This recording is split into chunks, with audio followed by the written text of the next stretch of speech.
किसी वजीर आजम के बारे में बात करो तो सजाए मौत, किसी सदर के बारे में बात करो तो सजाए मौत, उनके इदारों के बारे में बात करो तो सजाए मौत। लेकिन जब रसूलुल्लाह सल्लल्लाहु अलैहि वसल्लम की इज्जत और नामूस की बात आती है और सजा की बात करते हैं तो सबकी इंसानियत जाग जाती है। कि ह्यूमैनिटी ऑन माय फुट। दूध तो मैंने एक ईसाई माँ का पिया है, लेकिन कलमा मैंने रसूलुल्लाह सल्लल्लाहु अलैहि वसल्लम का पढ़ा है। रसूलुल्लाह सल्लल्लाहु अलैहि वसल्लम की नामूस के बारे में हम किसी टॉलरेंस का मुजाहरा नहीं करेंगे, किसी बर्दाश्त का मुजाहरा नहीं करेंगे। ये जो गर्दनों का गोश्त, ये जो सीने चौड़े करके हम चलते हैं, ये टाइयों कोटों और वॉस्कट के लिए नहीं तैयार किए गए।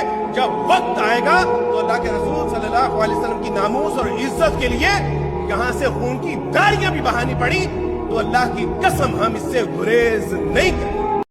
प्यारे दोस्तों, कैसी लगी हमारी ये वीडियो? अगर आप और ऐसी वीडियोस देखना चाहते हैं तो हमारे चैनल को सब्सक्राइब करें ताकि आप तक ऐसी अच्छी अच्छी वीडियो पहुंच सकें, और बेल आइकन को दबाना मत भूलें ताकि आप तक हर वीडियो हमारे चैनल की पहुंच सके। शुक्रिया, जज़ाकल्लाह।